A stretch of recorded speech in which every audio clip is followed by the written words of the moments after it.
6:32 right now.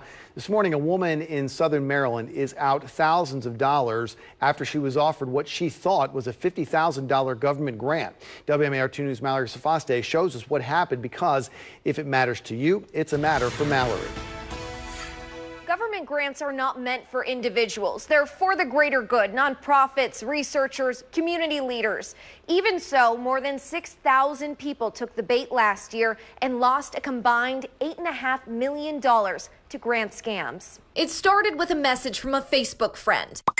An acquaintance told Dottie Morales she can now pay her medical bills after receiving a $35,000 government grant. That linked me with Timothy Doyle. Dottie believed Doyle would help her be able to afford a modest home. I really wanted to get a nice double-wide trailer that I could call my own. The promise of a better life was enough to cloud Dottie's judgment when Doyle asked for an advanced processing fee. $1,500, and after that, I would receive my grant. It wasn't that simple. Customs stopped the money, so you must pay an additional amount of money. Another time she was told the driver of the FedEx truck was in an accident. Then she received a text from someone claiming to be an FBI agent and demanding a fee. Why did you keep sending them money?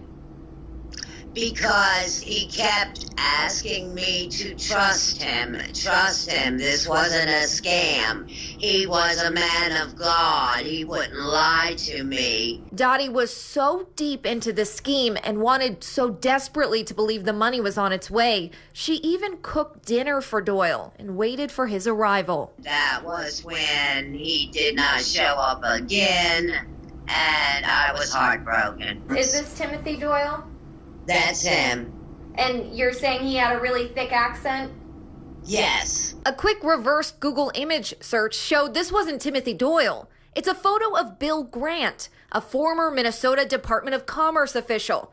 And the photos of people accepting checks on the Grant website, also fake. Copy a picture, do a little Photoshop, change the name, create a new identity. I mean, they can create new financial footprints for false businesses in a matter of 15 minutes. Dottie reached out to Jody Thomas at the Better Business Bureau for help. Jody advised her to stop responding. Instead, Dottie listened when someone contacted her about getting her money back. And she bought into it. And lost more money. For Thomas, this case was personal. When you know that somebody's getting taken advantage of, oh my gosh, I can't.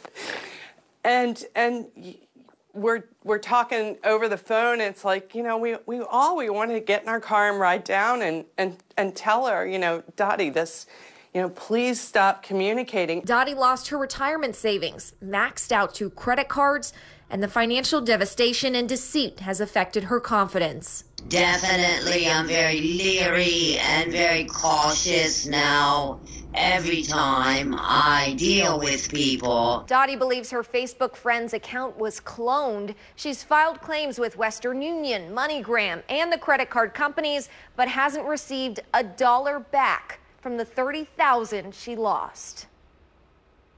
It's one of the largest scams we've seen here in our area. Now, if you've been contacted about a government grant, that's the first red flag. Grant seekers pursue funds, not the other way around. And as you saw there in the piece, it's really not too complicated to try and use that reverse Google image search to expose imposters. And if you have a matter for Mallory, she wants to hear from you, you can email Mallory Sofastaei at Mallory@WMAR.com.